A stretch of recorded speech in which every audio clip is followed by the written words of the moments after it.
사랑하는 성도 여러분, 오늘도 우리 하나님의 은혜와 평강과 그리고 회복의 기쁨이 여러분과 여러분의 가정에 가득 넘치기를 축복합니다.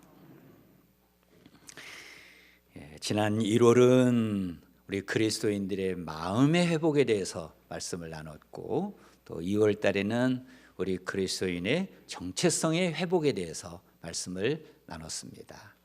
이제 3월에는 우리 그리스도인의 사명의 회복에 대해서 하나님의 말씀을 나누고자 합니다. 하나님은 그 시대마다 사명을 주십니다. 그 사명을 알고 깨닫고 그 사명을 이루고 살면 잘 사는 것이고, 그 사명을 모르고 열심히 사는 것은 헛사는 것입니다. 사명이 중요합니다. 그래서 오늘 첫 번째로 민족의 역사에 리더십의 희망을 이라는 제목으로 하나님의 말씀을 전하고자 합니다.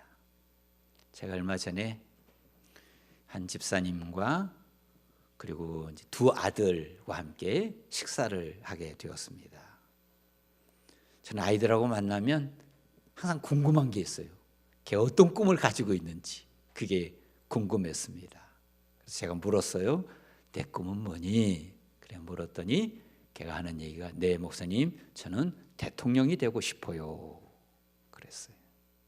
제가 그 말을 듣는 순간에 이 대통령 되는 것은 초등학생 때 꾸는 꿈 아닌가?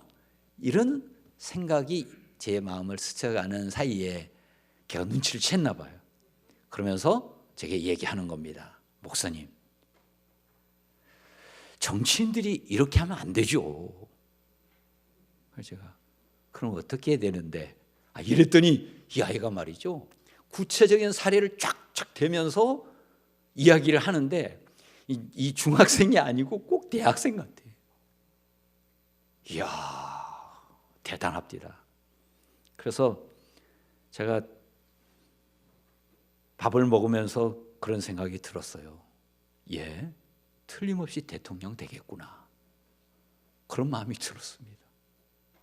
그리고 나오면서 제 마음속에, 야, 우리 어른들이 다음 세대 아이들에게 좋은 리더십을 보여주는 일이 정말 중요하구나, 그것을 또 깨닫게 되고, 또 그리고 제 자신도 돌아볼 수 있는 그런 계기가 되었습니다. 사랑하는 교우 여러분, 리더십의 중요성에 대해서는 여러분들이 아마 다 공감하고 있을 겁니다.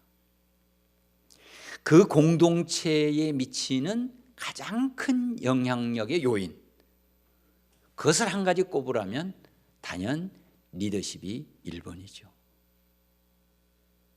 그 지도자, 그 공동체의 지도자, 어떤 리더십을 가지고 있느냐가 그 공동체의 문화를 완전히 좌우합니다. 그래서 우리 가정도 교회도 일터도 국가도 결국은 그 미래는 그 지도자에게 달려있다, 이렇게 말할 수가 있습니다. 비록 그 공동체를 구성하고 있는 그 구성원들이 배움이 없고 또 어리석을지라도 그 공동체 리더가 지혜롭고 그 리더가 건강한 리더십을 가지고 있다면 그 공동체는 밝은 희망을 가지고 있다, 이렇게 말할 수가 있습니다. 사랑하는 성도 여러분, 여러분의 리더십은 어떻습니까? 여러분은 여러분의 가정에서 여러분의 자녀들에게 어떤 리더십을 보여주고 있습니까? 여러분 우리 교회에서 그리고 여러분의 일터에서 어떤 리더십을 가지고 일을 하고 사역을 하고 있습니까? 여러분은 우리 다음 세대들에게 어떤 리더십의 본보기가 되고 싶습니까? 여러분에게 있어서 리더십의 모델은 누구입니까? 오늘 본문에는 6월절에 예수님께서 제자들과 함께 예루살렘에 입성하는 이야기가 기록되어 있습니다. 예수님께서 나귀를 타고 예루살렘에 입성하시자 어디서 소문을 들었는지 수많은 무리들이 예수님이 가시는 그 길로 쏟아져 나왔습니다.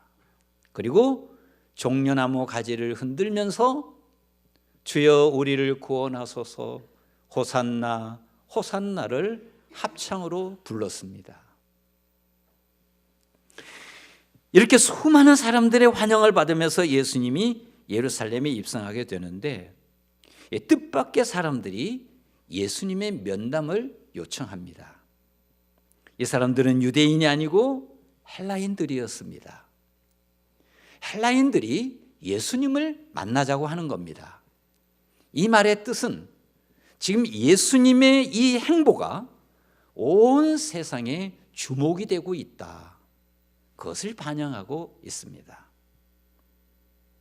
빌립이 예수님께 얘기합니다. 선생님, 헬라인들이 예수님을 한번 만나 뵙기를 원합니다. 그랬더니 예수님께서 놀라운 말씀을 하십니다. 인자가 영광을 얻을 때가 왔도다. 인자가 영광을 얻을 때가 왔도다. 이렇게 말씀을 하십니다. 여러분, 이 말씀의 뜻이 무엇이겠습니까?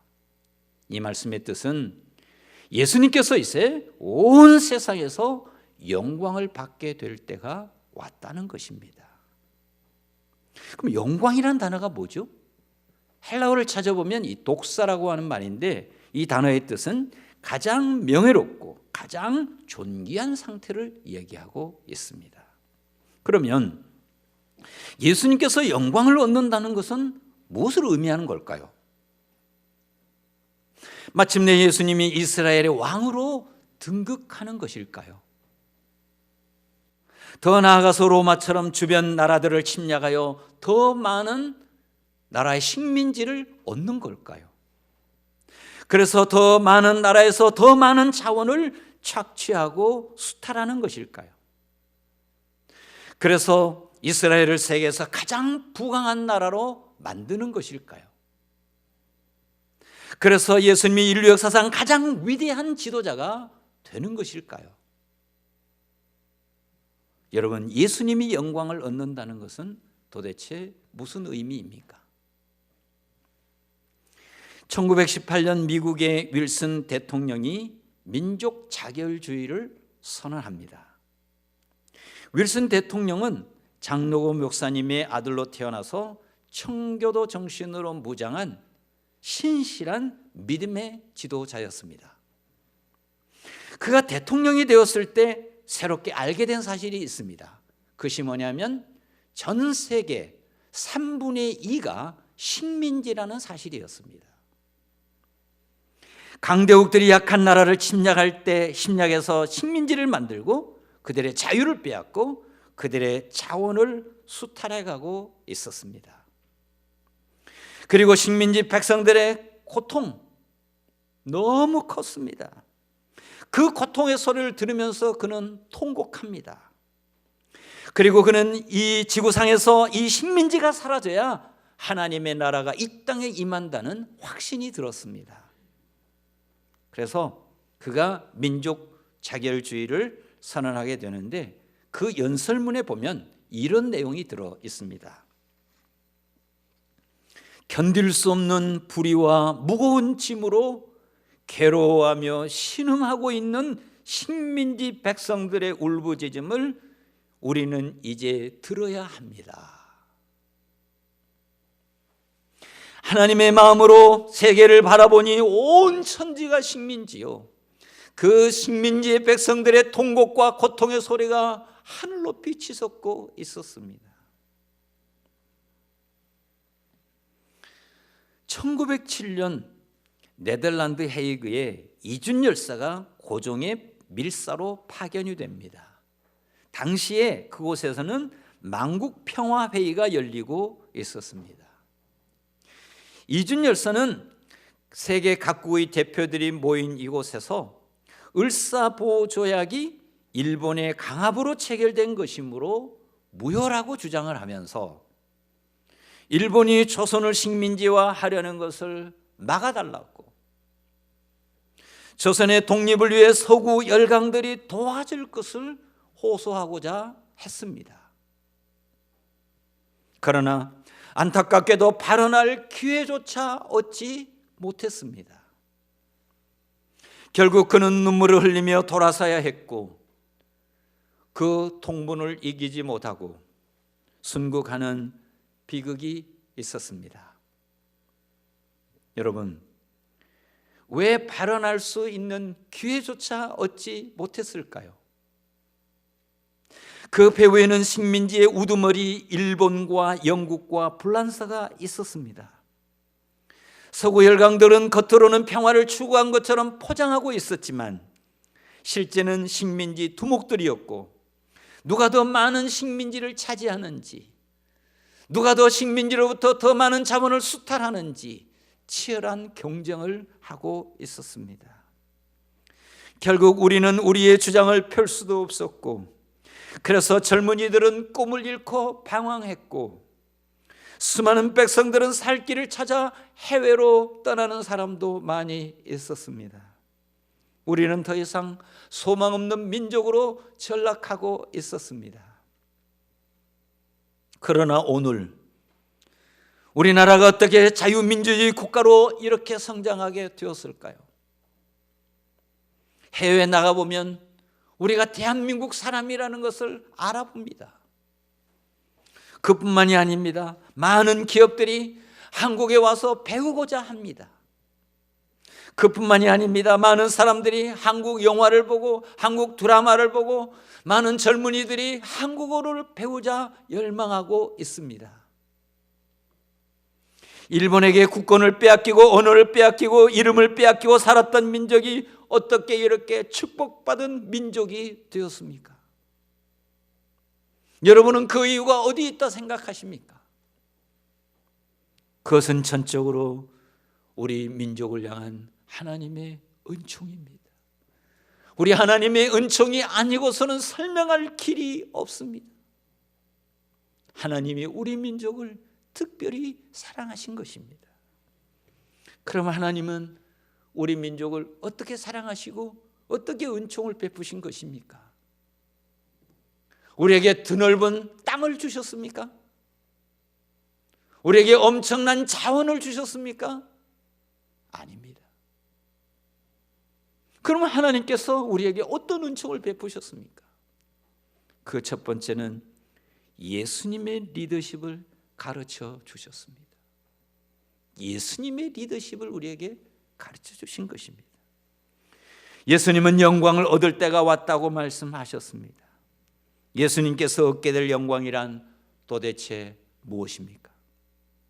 24절을 한번 보겠습니다. 오늘 요절입니다.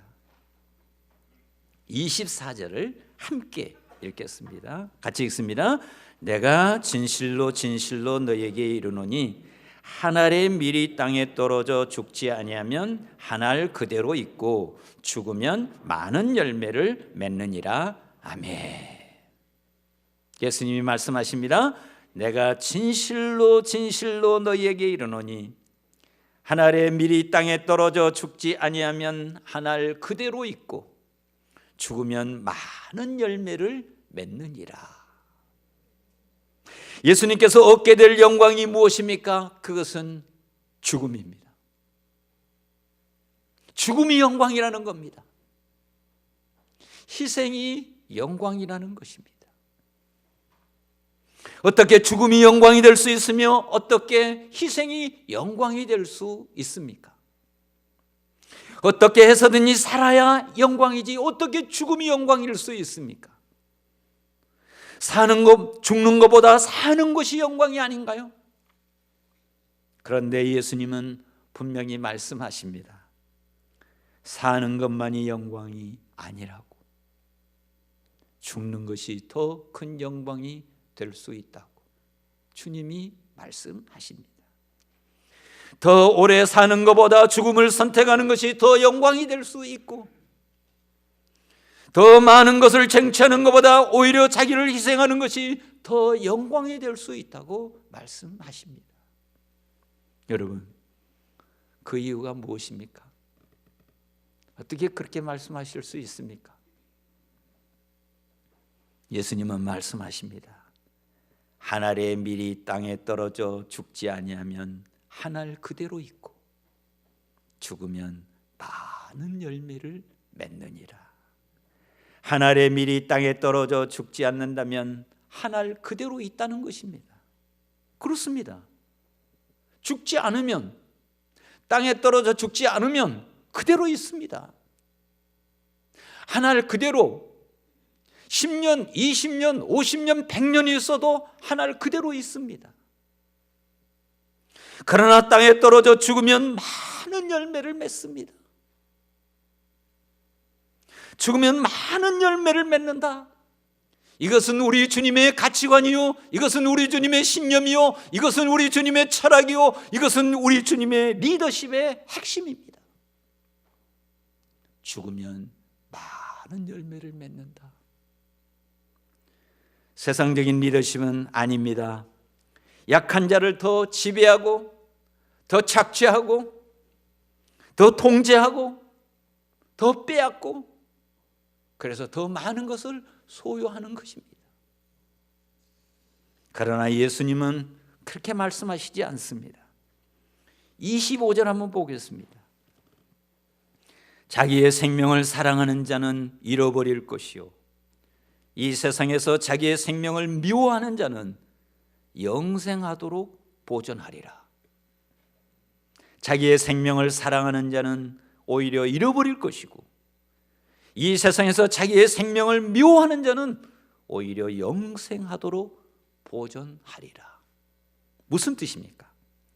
자기만을 위하는 자기 중심적인 사랑은 자기도 죽고 남도 죽이는 일이라는 것입니다. 나 하나만을 위하는 자기 사랑, 자기 편만을 돌보는 파랑주의는 결국 파멸의 길로 가는 지름길이라는 것입니다. 그러나 자기의 생명을 미워하는 자는 영생하도록 보존하리라. 자기의 생명을 미워하는 자는 영생하도록 보존하리라. 영생하도록 보존되기를 원한다면 자기를 미워하라는 것입니다. 그렇습니다. 어느 한순간 나를 미워함 없이 주님을 사랑할 수 없을 때가 있습니다. 어느 순간 나를 미워함 없이 이웃을 사랑할 수 없을 때가 있습니다. 어느 순간 내가 손해보지 않고는 진리를 굳게 세울 수 없을 때가 있습니다. 자기 생명을 미워함으로써 주님을 사랑하고, 자기를 미워함으로써 이웃을 사랑하고, 자기 생명을 미워함으로써 진리를 세울 수 있다는 것입니다. 그래서 주님은 말씀하십니다. 네 자신을 미워하라. 내 자신의 영광을 미워하라. 내 지지자들의 영광을 미워하라. 그렇습니다. 그리고서야 주님을 정말 사랑할 수 있고, 그러고서야 하나님의 나라를 위해 헌신할 수 있습니다.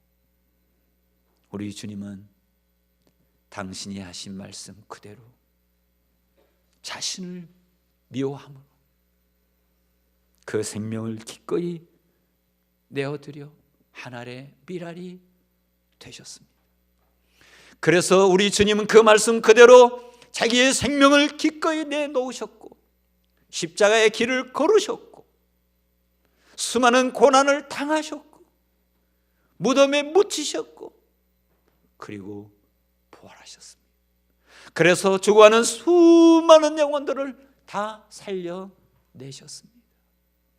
사랑하는 성도 여러분, 이 주님의 리더십 꼭 배울 수 있기를 소망합니다. 또 하나님은 우리 민족에게 어떤 은총을 베풀어 주셨습니까? 두 번째는 선교사님들을 통해서 예수님의 리더십을 보여주셨습니다.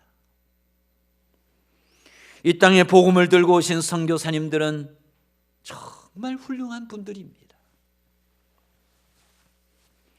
지금도 양화진에 가면 그들의 묘비를 통해서 그들의 헌신과 희생의 리더십을 경험할 수 있습니다. 그래서 우리 교회는 항존직 교육을 마치는 그 주간에 꼭 양화진을 방문합니다. 왜냐고요? 그 선교사들이 우리에게 보여주신 그 예수님의 리더십을 우리도 본받고 싶어서 그렇습니다. 많은 선교사님들이 우리에게 크나큰 감동을 줍니다. 근데 저는 그 선교사님들 중에서 특별히 정말 감동을 주는 선교사님이 있습니다. 그 선교사님의 이름이 루비 캔드릭입니다. 그녀는 조선의 선교사로 와서 25세의 젊은 나이로 생을 마감합니다. 양화진 국립묘지에 가면 이 선교사 루비 캔드릭의 묘비를 볼 수 있습니다. 그 묘비에는 이렇게 기록되어 있습니다. 만일 내게 1000개의 목숨이 있다면 그 모두를 조선에 바치리라. 만일 내게 1000개의 목숨이 있다면 그 모두를 조선에 바치리라. 그 글을 읽노라면 그냥 지나가칠 수가 없습니다. 발길이 떨어지지 않습니다. 그녀는 1905년 캔자스 여자 성경 전문학교를 졸업하고 1907년 텍사스 웹워스 청년회의 후원으로 조선 땅을 밟았습니다. 그러나 그녀는 의료시설이 열악한 조선 땅에서 급성 맹장염으로 젊은 나이에 하나님의 부르심을 받았습니다. 그녀는 죽기 전 마지막 부모님에게 편지를 보냅니다. 그 편지는 우리의 심금을 울리고 잠자는 영혼을 깨웁니다. 아버지 어머니, 지금 조선의 핍박이 점점 심해지고 있습니다. 그저께는 주님을 영접한 지 일주일도 안 된 새신자 서너 명이 끌려가서 순교를 당했고, 토마스 선교사와 제임스 선교사도 순교했습니다. 선교 본부에서는 철수하라 명령하지만 대부분의 선교사들은 그들이 전도한 조선인과 함께 지하에 숨어서 예배를 드리고 있습니다. 아버지 어머니, 저는 이곳에 작은 씨앗이 되기로 결심했습니다. 제가 씨앗이 되어 이 땅에 묻히게 될 때 조선 땅에는 더 많은 꽃이 피고 그들도 언젠가 여러 나라에서 또 하나의 씨앗이 될 것입니다. 저는 이 땅에 저의 심장을 묻겠습니다. 이것은 조선에 대한 제 열정이 아니라 조선을 향한 하나님의 열정이라는 것을 알게 되었습니다. 어머니, 아버지 사랑합니다. 이러한 훌륭한 선교사들이 예수님의 희생의 리더십을 생생하게 우리에게 보여주었습니다. 그리고 그 선교사님들은 끝까지 우리 조국의 독립을 위해서 목숨 걸고 도와주었습니다. 그들은 우리에게 나라 사랑하는 법을 가르쳐 주었고 예수님의 희생의 리더십을 배워주었습니다. 사랑하는 성도 여러분, 우리도 그 리더십을 잘 배울 수 있기를 소망합니다. 그것이 나라를 살리는 길입니다. 또 하나님은 우리 민족에게 어떤 은총을 베풀어 주셨습니까? 세 번째는 교회가 리더십 학교가 되게 하셨습니다. 3.1운동 민족대표 33인 가운데 기독교 대표가 16명이라는 것은 초등학교 학생들도 다 알고 있습니다. 하나님은 교회를 통해서 나라 사랑 운동을 일으키셨고, 하나님은 교회를 통해서 민족의 지도자를 양성하게 하셨습니다. 백범 김구 선생님, 도산 안창호 선생님, 남강 이승훈 선생님, 윤동주 시인, 이준 열사, 유관순 열사, 기라성 같은 민족 지도자들이 모두 교회에서 예수님의 리더십을 배운 사람들입니다. 남강기 승훈이 친구 박기선에게 전해준 유언을 한번 들어보시겠습니까? 내 스스로 몸을 나라와 민족에게 바치기로 맹세했는데 이제 죽게 되었네. 내가 죽거든 시신을 병원에 보내어 해부하고 뼈를 추려 표본으로 만들게. 모든 학생들이 사람의 관절과 신체의 미묘함을 연구하는데 자료로 쓰게나. 바라건대 공연히 편안하게 땅속에 누워 흙보탬이나 되게 하여 이 마음을 저버리지 말도록 도와주게. 그는 죽더라도 편안히 땅속에 누워있기를 원하지 않았습니다. 표본으로나마 다음 세대에게 도움을 주고 싶었고 다음 세대를 세우고 싶었습니다. 이러한 지도자들을 통해서 민족 지도자들이 계속해서 배출된 것입니다. 그래서 나라가 위기를 맞이하면 자기 살 길을 찾는 것이 아니라 자기를 버려 나라를 살릴 길을 찾았습니다. 한국의 간디라고 불리우던 고당 조만식 선생님이 생각납니다. 그래서 지난주에는 조만식 선생님의 책을 한 주간 읽게 되었습니다. 처음부터 끝까지 감동의 연속이었습니다. 그분은 돌아가시기 전에 이런 말을 남겼습니다. 내가 죽거든 내 무덤 비석에 두 눈을 새겨다오. 한 눈으로는 일본이 망하는 것을 보고 다른 한 눈으로는 조국이 독립하는 것을 보리라. 해방되기 전 이북은 소련의 지배하에 들어갔고 김일성은 조만식 선생님을 평양 어느 여관에 감금시켰습니다. 용감한 애국 청년 몇 사람이 담을 넘어 들어가서 간곡히 부탁을 했습니다. 선생님, 대동강 나루터에 배를 준비해 두었습니다. 이남으로 내려가시지요. 그때 조만식 선생님이 이렇게 대답했습니다. 이북에 있는 1천만 내 동포가 다 지옥 같은 세상을 살고 있는데 나 혼자 편히 살겠다고 이 밤에 도망치겠나? 내가 설 땅은 여기니 살아도 여기서 살고 죽어도 여기서 죽으리라. 저는 조만식 선생님의 대답 속에서 조국을 위해 기꺼이 자신을 희생하신 예수님의 리더십을 보았습니다.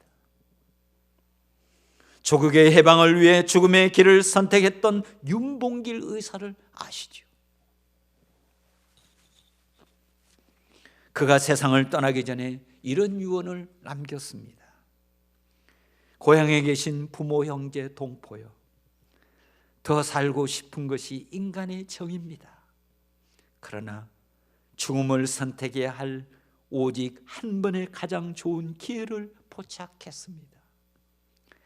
나만 혼자 남아 잘 먹고 잘 사다 죽을 수도 있습니다. 하지만 나는 나와 내 가족의 미래보다 조국을 선택했습니다. 100년을 살기보다 조국의 영광을 지키는 기회를 택했습니다. 안녕히들 계십시오. 그에게서도 저는 예수님의 희생의 리더십을 보았습니다. 우리 민족은 일제의 침략으로 주권과 문화, 언어마저 빼앗긴 채 무너지고 있었으나 우리는 해방을 맞이했고 새로운 민주국가를 세웠습니다. 어떻게 그럴 수 있었을까요? 우리가 일본을 몰아낼 힘이 있었기 때문입니까? 우리가 일본을 무너뜨릴 지혜가 있었기 때문입니까? 아닙니다. 그 당시 우리는 일본을 몰아낼 힘도 지혜도 없었습니다. 그렇다면 우리가 어떻게 해방이 되었습니까? 그것은 우리와 우리의 지혜와 능력이 아닙니다. 오직 무너져가는 조국을 바라보며 목숨 걸고 기도하며 희생했던 민족 지도자들을 통한 하나님의 역사입니다. 자신의 살 길을 찾지 않고 자신을 희생하여 나라를 살리고자 했던 민족 지도자들을 통한 하나님의 위대하신 역사입니다. 기독교에는 국경은 없으나 그리스도에게는 조국이 있다. 이것은 우리 믿음의 선배들이 외쳤던 구호였습니다. 사랑하는 교회 여러분, 우리는 그렇게 해서 나라가 위기에 처했을 때 자기의 살 길을 찾지 않고 자기를 버려 나라를 살린 위대한 믿음의 선조들을 우리는 선물로 받았습니다. 지금 우리나라와 민족이 사는 길은 어디 있을까요?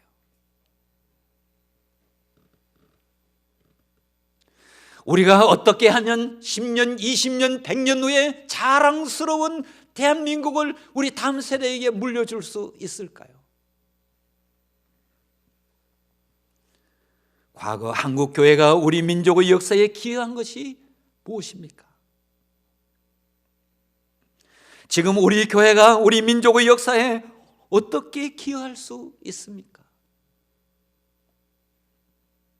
저는 그것이 바로 예수님의 리더십이라고 생각합니다. 예수님의 리더십을 배우고 예수님의 리더십을 본받고 예수님의 리더십을 보여주고 예수님의 리더십을 가르치는 것입니다. 사랑하는 성도 여러분, 그렇게 하면 죽으면 많은 열매를 맺는다는 우리 주님의 이 가르침을 가슴에 담고 살아간다면, 우리 다음 세대들이 이 신념으로, 이 리더십으로 다음 세대를 이끌어 간다면 저는 확신합니다. 우리 대한민국은 위대한 하나님의 나라가 될 것이고 우리 하나님의 영광 가득한 민족이 될 줄로 믿습니다. 그래서 우리 주님이 오늘 또 우리에게 말씀하십니다. 26절, 사람이 나를 섬기려면 나를 따르라. 나 있는 곳에 나를 섬기는 자도 거기 있으리니 사람이 나를 섬기면 내 아버지께서 그를 귀히 여기시리라. 아멘. 기도하겠습니다. 하나님 아버지, 모두가 다 나라를 걱정하고 있습니다. 나라의 미래를 걱정하고 있습니다.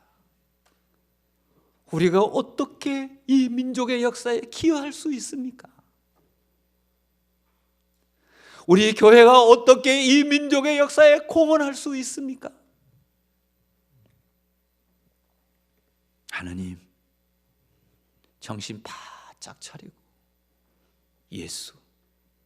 예수께서 가신 그 길, 우리도 묵묵히 따라갈 수 있도록 이 사순절 기간에 예수님을 배우도록, 예수님의 뒤를 가까이서 따르도록 은총을 베풀어 주시고, 우리 가정에서, 교회에서, 일터에서, 어디서든지 이 리더십으로 살아가도록, 그래서 모든 사람을 다 살려내도록 은총을 베풀어 주옵소서. 예수님의 이름으로 기도합니다. 아멘.